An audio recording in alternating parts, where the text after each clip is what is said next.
Parce que le Créateur a mis en vous un esprit avec lequel il doit établir le lien. C'est aussi à partir de cet esprit que Satan établit le lien entre lui et l'environnement matériel. Parce que c'est au travers des humains qu'il corrompt l'environnement. C'est aussi au travers du même esprit que le Créateur vient libérer. Donc, vous comprendrez clairement que lorsque votre esprit est réveillé et qu'il commence à s'élever vers le Créateur, c'est lui en vous qui consacre le temps à votre élévation et à l'élévation des grands hommes. C'est pas, vous comprenez?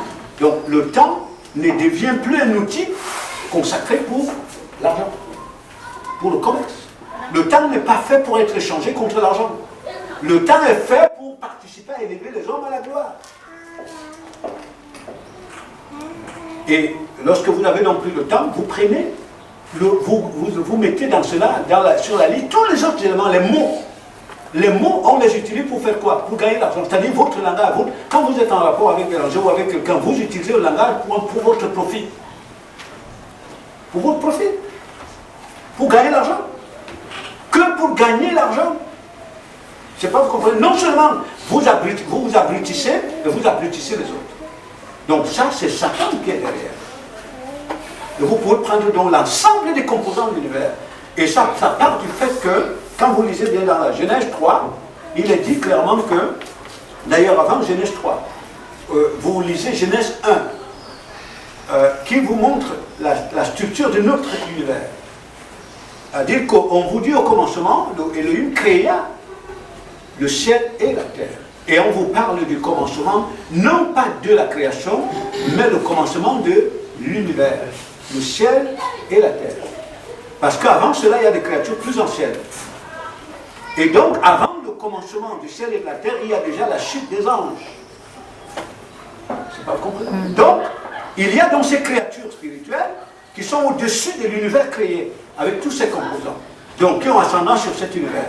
Donc, vous comprenez donc clairement que, ayant ascendance sur l'univers, ils ont ce pouvoir de contrôler tout l'univers. Et lorsqu'Elohim crée l'homme et la femme, il les place au milieu de l'univers. Il a dit quoi? Protéger l'univers. Mais ils ne peuvent le protéger que s'ils sont en lien avec le Créateur. L'univers devient consacré au Créateur par eux. Mais lorsque Satan est venu épouser l'esprit de l'homme, il a déconsacré l'univers d'Elohim pour le consacrer.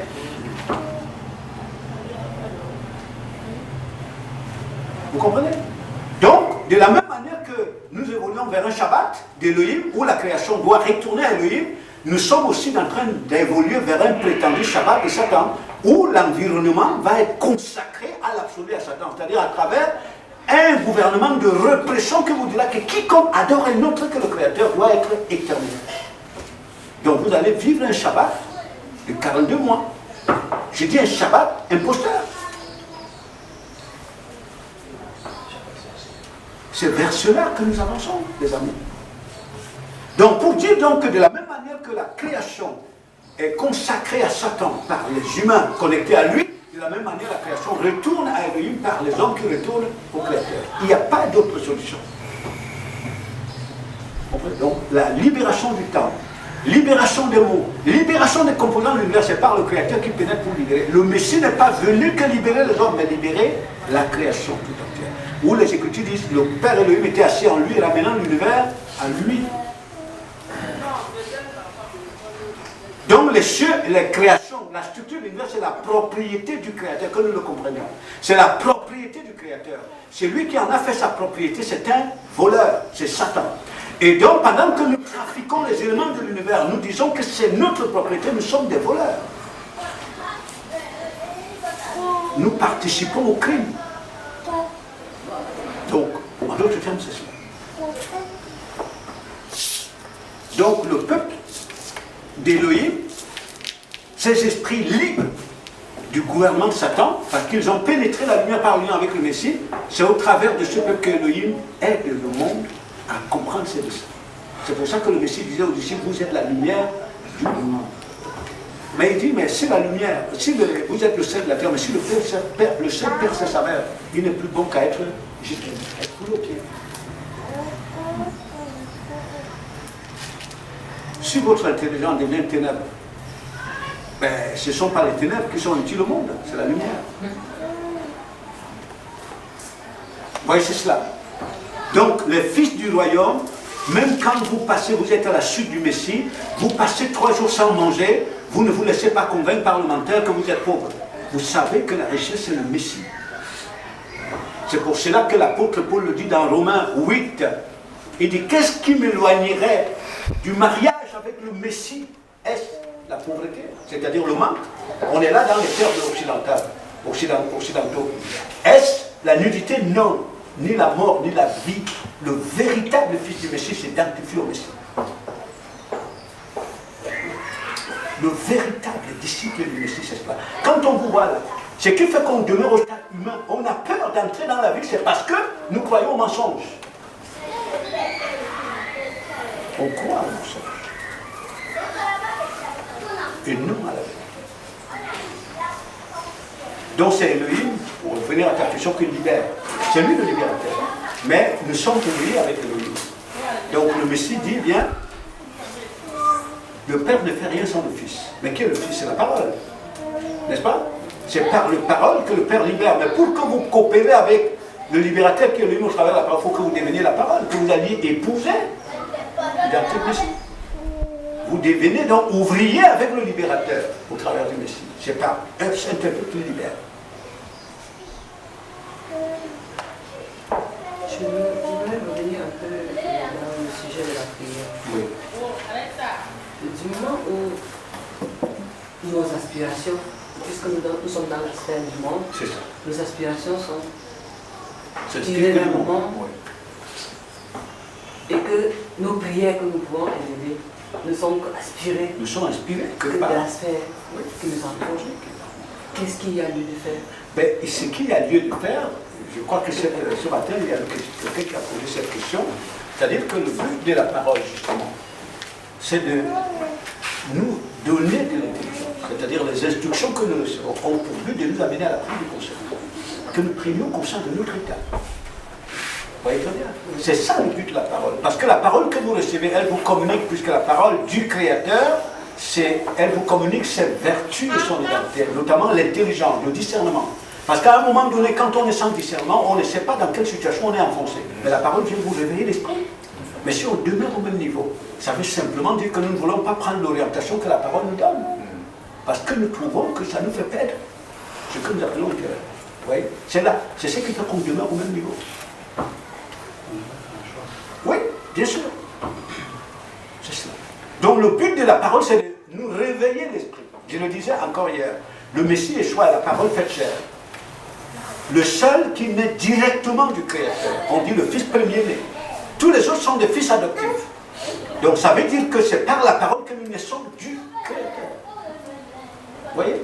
Donc c'est pour cela que le sacrifice du Messie permet aux esprits des humains d'être affiliés à Elohim par lui, afin qu'au travers de cela, qu'il s'appuie pour faire naître les autres, c'est-à-dire pour conduire les autres à l'intelligence. Mais si nous recevons les instructions qui nous montrent clairement l'état du monde, nous demeurons au même niveau. Maintenant donc, si vous recevez, la vérité dit dans Hébreu, maintenant donc si vous entendez sa voix, n'endurcissez pas vos cœurs. N'endurcissez pas vos cœurs. C'est cela, pasteur. C'est que la plupart dehors sont ignorants de cet état de choses, cet état du monde. Mais lorsque le Père nous ouvre l'esprit pour nous révéler l'état du monde, mais nous allons vers celui qui est le libérateur. Mais si je commence à me poser la question, et que deviendra ma maison? Qu'est-ce que va devenir ma voiture? Qu'est-ce que va devenir mon entreprise? Je vais rester là. Je dis, comme vraiment pour marcher comme ça, je vais perdre tous mes affaires. Je préfère garder mes affaires et ne pas marcher dans ces voies. C'est pour que vous puissiez encore davantage alimenter ce que vous dites. Donc vous êtes en train d'enseigner, bien de dire que c'est mieux que nous retournons à l'époque où les gens n'avaient pas de voiture, de maison, où on n'avait pas de rue et que nous marchons à pied pour aller à rue. Mais vous pouvez peut-être comprendre ça comme vous voulez, mais ce qui est très important à comprendre, et que j'ai toujours eu l'occasion de rappeler, c'est-à-dire que vous voyez bien, nous parlons là de la structure de notre univers, qui est l'ouvrage du Créateur. Satan n'a rien créé, rien. Ce que Satan fait, c'est qu'avec ascendance sur l'ensemble des composants de l'univers, il pervertit les éléments de l'univers. Donc maintenant, puisque c'est le Créateur qui a assigné une fonction à toute sa création, c'est-à-dire tous les éléments de l'univers, ce n'est pas vous qui lui ramenez l'univers, c'est lui-même au travers de vous qui ramène les éléments de l'univers. Vous comprenez? Donc ça veut dire que le Créateur pénétrant l'univers, il se sert de tous les éléments de l'univers, non plus pour asservir les humains, mais pour libérer les esprits. Je ne sais pas si je me fais comprendre. Et ça, c'est très... C'est pour ça qu'il a dit, Elohim était assis dans le Messie, ramenant la création.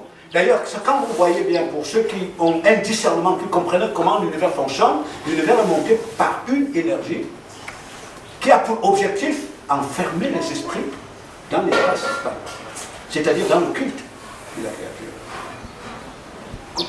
Je le prenais cet exemple dernièrement. Quand vous allez dans les grandes métropoles occidentales, même ici, à Yaoundé, vous verrez bien. C'est-à-dire les gens sont habités de passions. Ces passions s'inspirent du monde visible. Et pour aller très vite vers leur passion, ils ont des voitures, ils ont des motos, ils ont tous des avions, ils ont tout pour pousser vers leur passion. Mais derrière ces engins, il y a des forces spirituelles. Ce sont des énergies qui se sont fait matérialiser pour vous pousser plus vite vers vos passions. C'est comme ça. C'est-à-dire qu'il y a une énergie, donc il s'assure surtout pour canaliser les choses. De la même manière que le Créateur pénètre l'univers au travers de son peuple pour canaliser, pour ramener les choses à lui. D'ailleurs, quand vous rentrez là, quand il y a un peuple pareil, vous rentrez dans la forme, vous rentrez dans la bataille. Donc ça que vous le comprenez, si les éléments de l'univers continuent à vous échapper et sont sous le contrôle de Satan, c'est parce qu'on est hors de la vérité. Je ne sais pas si j'ai répondu à cette question. Vous voyez, ça c'est une question à laquelle je réponds depuis de nombreuses années. Cette question, elle revient toujours. Elle revient toujours. Quand vous avez un enfant qui vous pose la même question, le premier mois qu'il est né, il vous la repose un an après, il vous la repose 2 ans après, ça veut dire que cet enfant fait du surplace, il n'évolue pas. Donc c'est ça.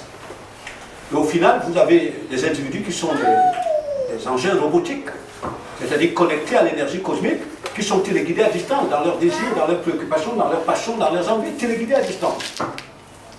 Donc ils fonctionnent comme des robots, comme vous voyez dans les télévisions, les dessins animés. Les dessins animés, quand vous les voyez parler, c'est sur la base d'une énergie invisible. Vous voyez, c'est ça. Donc, c'est cela, ma soeur. Le but des enseignements, c'est de nous éclairer sur notre état et l'état du monde. Le Messie est venu, il est la lumière. Il dit, je suis la lumière du monde. C'est lui qui en moi ne marche pas dans les ténèbres, n'est pas aveugle. Donc, on ne peut pas dire que nous avons connu le Messie, lui qui est le principe créateur, l'intelligent par définition, et que nous ne connaissions pas, que nous ne comprenons pas le monde. Vous voyez, c'est cela. J'ai une question et je te demander un conseil. Parce que je suis arrivée un peu en retard, mais ce que j'ai pu comprendre, c'est que nous sommes des esprits couverts de chair. Et dans ces esprits couverts de chair, je voudrais demander aux frères comment nous pouvons faire pour canaliser d'abord l'énergie positive et rejeter l'énergie négative et faire en sorte que cette énergie positive qui est l'Esprit de Dieu, l'Esprit de notre Seigneur Jésus-Christ reste et demeure en nous. Parce que seul moi je n'arrive pas. C'est ça. Bon, pour utiliser le même terme que vous utilisez, en fait, la connaissance de notre identité qui se fait sur la base de l'identité de notre maître du choix nous donne déjà le pouvoir de résister à toute autre compréhension, c'est-à-dire toute notre énergie qui nous amène à nous voir en dehors de cette identité. Ça nous donne le pouvoir de canaliser les choses. Vous voyez bien, c'est-à-dire que vous avez la connaissance réelle. Au fur et à mesure que vous vous développez, vous avez la connaissance réelle de votre identité à partir du Messie Yeshua. Et cela vous donne toutes les armes, toutes les ressources nécessaires, non pas vous, mais celui qui s'introduit en vous, toutes les ressources nécessaires pour pouvoir résister à toute autre infiltration, vous amenant à vous voir en dehors de ce que le Père vous révèle. Bon, vous voyez par exemple, lorsque le Messie se retrouve dans le désert, lorsque Satan pénètre son espace mental, en voulant le déconnecter de la source de son identité qui est Elohim. Donc ce qui va lui donner le pouvoir de canaliser ses énergies, c'est parce qu'il a la connaissance réelle de son identité à partir de son Père. Donc si nous ne savons pas réellement qui nous sommes par rapport au Messie, il est impossible de canaliser ces énergies négatives. Hein? Vous comprenez, ma soeur? Voilà. Si nous ne savons pas clairement qui nous sommes, parce que vous avez dans un monde, c'est-à-dire comme vous comprenez bien, c'est-à-dire quand on parle d'énergie esprit, vous pensez, vous comprenez, vous désirez, c'est un esprit. Vous pensez à partir d'un esprit. Vous désirez à partir d'un esprit. Vous avez une certaine vision de vous à partir d'un esprit. Si ça ne vient pas d'Élohim, ça vient de Satan. N'est-ce pas? Maintenant, pour que vous résistiez à ces pensées qui sont contraires à votre identité dans le caractère, il faut que votre connaissance, votre relation avec le Messie soit réelle, soit vivante, soit claire. C'est ça qui vous amène à canaliser les énergies négatives qui viennent contre, dans le but de vouloir vous sortir de votre identité. Ça peut être en termes de désir, ça peut être en termes d'épreuves, ça peut être en termes, par exemple, des gens qui sont autour de vous, que vous voyez en train de se développer dans le domaine extérieur, parce qu'ils émettent des énergies négatives à travers tout ça, dans le but de vouloir vous sortir de la véritable voie. Vous voyez? Mais c'est cette connaissance de votre véritable identité qui vous amène à canaliser toutes ces forces pour avancer. Donc, en d'autres termes, ce n'est pas vous, c'est le Messie en vous. C'est pour ça que le Messie disait bien, je ne suis pas seul, je suis avec mon Père. Mon Père est en moi, je suis en lui. Ce que vous voyez, ce n'est pas moi, c'est mon Père qui l'accomplit. Mais il fallait bien que la relation avec son Père se développe.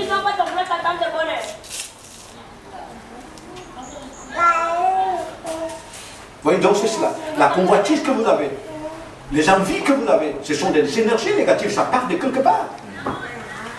Ça part de quelque part, ce sont des énergies. Mais si vous ne savez pas qui vous êtes, vous allez céder à la convoitise. Vous allez céder à l'envie. Vous allez céder à la jalousie. Ce sont des énergies négatives qui émanent de Satan. Mais ça vient toujours à partir des gens qui nous entourent. Vous voyez quelqu'un avec une belle voiture, vous êtes à pied, ça excite en vous les désirs. Mais parce que vous ne vous connaissez pas, vous allez vous laisser définir par rapport à la voiture. Donc vous allez vous convaincre que le bonheur c'est d'avoir la voiture. Je ne sais pas si vous comprenez. Mais si vous vous connaissez par rapport au Messie, vous avez la force de l'intelligence qui vous permet de rejeter ces énergies pour avancer vers votre objectif. Vous avancez. Donc automatiquement, il faut qu'on se connaisse par rapport au Messie. Si le Messie résiste à toutes ces énergies négatives, parce qu'il se connaît, comme venant du Créateur, tu ne peux pas venir le tromper que la richesse c'est d'avoir les choses de la terre. Il sait que la richesse sont les vertus de son Père. Pasteur, parce que le malin vous a déjà trompé que nous sommes déjà enfants de Dieu. C'est ça. Et qu'un enfant de Dieu ne doit pas être à pied ou être debout. Dès que tu as regardé voilà. ça, tu... Donc c'est ça, pour comprendre donc clairement, comme tu dis, que c'est le malin, parce que le malin dont nous parlons, lui, c'est que Dieu est esprit. Donc, enfant de Dieu, c'est un esprit qui est revêtu des vertus du Créateur. C'est pas, vous comprenez bien. Lui le sait. Bon, maintenant, s'il vient, lui, la pensée qui vient t'amener à te résumer comme chair. Donc, pour toi, tu es enfant de Dieu parce que tu es bien habillé. Tu as porté des habits qui coûtent des millions d'euros. Mais lui, c'est que tu tombes. Il sait, parce que tu réduis, si c'est vraiment Dieu, tu le réduis au stade du fini, du destructible. Donc, si Dieu est destructible, Satan est donc Dieu, puisque lui, il est esprit. Je ne sais pas comprendre. Donc ça vient de ça. Mais je pense que le véritable problème est au-delà de ce dont nous parlons. Parce qu'en fait, cette compréhension n'est pas simplement propre à ceux qui sont des adeptes des milieux des congrégations. Parce que la religion, c'est encore une dimension beaucoup plus large. La religion, c'est une conscience. Et cette conscience régit toute la terre. Toute la terre. Donc la religion ne se limite pas à la congrégation. Donc ce qui se passe en réalité, parce que cette compréhension, quand vous voyez, elle ne se limite pas simplement aux gens de la congrégation. Moi, je connais très bien, je me rappelle bien, quand j'étais tout petit, où je n'avais pas connu encore, je n'avais aucun rapprochement avec le milieu religieux, mais les gens définissaient toujours l'avantage matériel à la faveur de Dieu. Vous comprenez? C'est-à-dire que quand vous voyez quelqu'un avec une belle maison, vous disiez toujours que Dieu l'a béni. Vous voyez quelqu'un de bien habillé, on vous disait toujours que Dieu l'a béni. C'est comme ça. Donc on résume toujours comment dirais-je, l'addition des éléments extérieurs à la présence de Dieu. Mais ça part d'où en réalité? C'est ça qu'il faut comprendre. Bon, ça part du fait que nous qui sommes issus de la relation entre des hommes et des femmes, un homme et une femme, c'est une conscience, c'est un support d'énergie, c'est une conscience. Voilà, donc ce qui émane d'eux est la substance de ce qu'ils sont, c'est-à-dire la conscience qu'ils sont. Et cette conscience, généralement, qui est tirée de l'univers, ces gens ils épousent la conscience du monde, c'est-à-dire qu'ils sont l'expression visible de Satan. C'est par Satan qu'ils pensent. Donc les enfants qui découlent de là sont exactement ce que nous sommes, sur le plan physique, sur le plan de l'esprit. Bon, maintenant, lorsque nous commençons à nous développer, dans notre cycle de développement, ce que nous épousons comme culture, comme esprit, c'est le monde. Je ne sais pas comprendre. Et qui dit le monde dit Satan. Donc on devient le monde. On épouse Satan. On est la fonction visible. Donc ça fait que la compréhension qui nous habite, puisqu'elle vient de Satan, nous amène à nous définir par rapport au monde, c'est-à-dire par rapport aux éléments visibles. Donc c'est de là que ça part. Donc, or, le Messie qui vient d'en haut ne pouvait pas se définir par rapport aux éléments du monde, parce que lui, il est le royaume, le Messie. Il se définit par rapport au royaume. Donc c'est pour cela que lorsque nous changeons de nature, comme il disait tout à l'heure, nous changeons de règne, parce que tout ce qui naît d'en bas est de la race de Satan. Donc c'est de ce règne que le Messie est venu nous sauver. Lorsque nous sortons de ce règne-là pour entrer dans le règne de l'Élohim, nos critères de définition changent. Nous commençons à définir les choses selon le règne d'Élohim. C'est pour ça que l'apôtre Paul dit, si vous l'avez donc connu, offrez-vous comme des sacrifices vivants. Et plus loin il dit, soyez transformés par le renouvellement de l'intelligence. Donc vous marchez dans le monde non plus selon l'intelligence d'en bas, qui vient de Satan, mais selon l'intelligence d'en haut. Donc le problème est surtout à ce niveau. C'est surtout là, à ce niveau. C'est que sur la terre, il y a deux races qui cohabitent. Il y a la race des Élohim et la race de Satan. D'ailleurs, les dirigeants de premier plan du monde le savent très bien. Quand ils parlent de la civilisation, une civilisation, c'est une conscience unique. C'est une culture. Elle se définit par rapport à une culture unique, par rapport à une conscience unique. Or, le monde est régi par une conscience unique. Cette conscience vient de Satan. Vous comprenez? C'est cela. Donc ça fait que quand vous êtes le monde, c'est-à-dire Satan par définition, lorsque la parole retentit, vous voyez bien une identité qui est contraire à celle qui est en vous.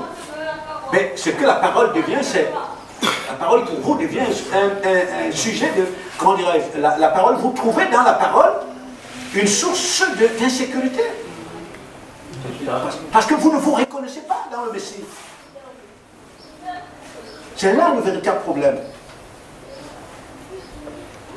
Et la supercherie, c'est que vous trouvez des gens capables de voiler leur identité dans les mots, mais qui sont le monde, qui sont vraiment le monde, la fonction de Satan. Mais ils changent de mot, Elohim, Yeshua, mais en réalité, qui sont vraiment la fonction visible de Satan. Ils continuent à le demeurer. Donc c'est la race, les esprits de la race de Satan qui vont combattre ceux de la race des Elohim, la lumière qui doit s'élever sur la terre. Ils vont former un bloc pour aller contre la vérité. Parce que derrière cela, ils voient leur intérêt. Entre guillemets, l'intérêt qui ne se définit que par rapport au frère de service. Frère, pour moi, je ne poserai pas une question. Oui.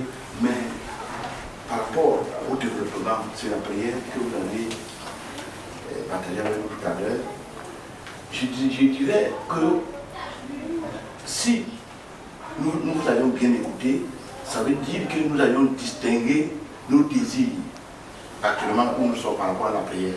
Alors nous regardons en réalité ma prière tire leur source d'où. Si je reconnais que c'est par rapport à la matière, ça veut dire que je ne peux pas vous poser une question. Ça veut dire que je me reconnais à cet état, je reste tranquille, je rentre, allez, ça veut dire que je change de position. Alors maintenant, celui qui est là et que il sait déjà que la source, c'est-à-dire sa prière est inspirée par la matière et qu'il ne change pas, ça veut dire qu'il peut-être il n'est pas en train de choisir. Bon, c'est là, moi, je me dis que si en réalité nous vous posons des questions, moi je ne sais pas comment je vais vous poser des questions, si je comprends déjà ce qu'il faut que je fasse. C'est dans ce sens-là que je peux fermer la bouche. Mais si j'avais vu quelque chose qui clochait, je vous poserai des questions. Donc moi je pense que pour nous tous qui sommes ici, si nous sommes là pour, en réalité, comme le frère Bernard dit que ça c'est une très profonde interpellation par rapport à la pierre. Et vous avez bien souligné qu'on ne cherchera plus l'agglomération, plusieurs personnes, même seuls nous prierons parce que nous connaissons à nos aspirations, nous commençons à aspirer, c'est-à-dire nos prières commencent à être inspirées par notre Seigneur. Alors, en réalité, nous allons progresser au fur et à mesure, parce que nous comprenons déjà là où nous voulons aller. C'est dans ce sens que moi je dis, il est difficile, parce que si vous avez écouté très bien, en réalité, ça montre que nous sommes coupables. Alors c'est à nous de changer.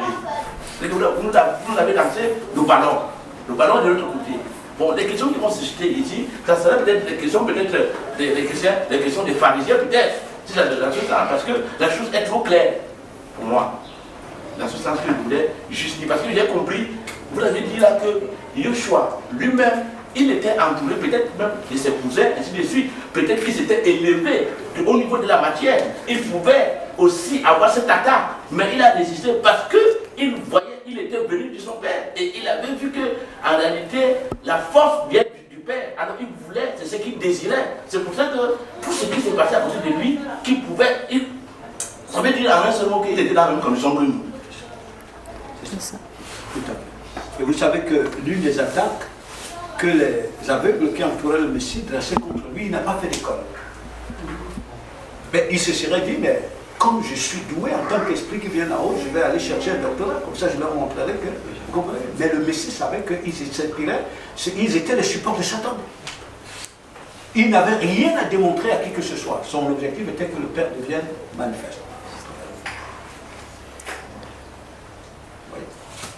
Et il savait, lui, qu'il était l'intelligence par définition. L'intelligence vivante, la sagesse vivante.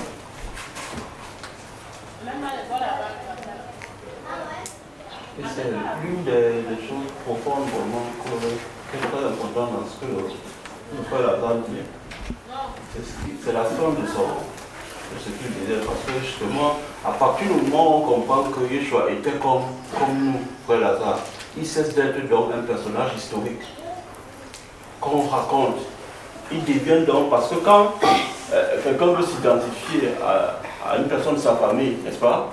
Mais il comprend que la personne avait les mêmes conditions que moi hier. Et donc si la personne a pu être comme ça, je peux aussi être comme ça. L'une des choses qui nous détruit beaucoup, c'est parce que nous n'appuyons pas le vécu de Yeshua à notre vécu. Donc pour nous, Yeshua, c'est quelqu'un qui est comme Dieu là-bas en haut, et nous pensons que vivre comme lui, c'est impossible. Donc à partir du moment où dans notre conscience, à partir des instructions que nous recevons, s'il naît en nous, il est suscité en nous que Yeshua était comme nous, qu'il avait des cousins, il avait des frères, il avait des oncles, qui peut-être à un moment étaient des hommes d'affaires, mais lui il a choisi, puisqu'il comprenait clairement là où se trouve sa nature.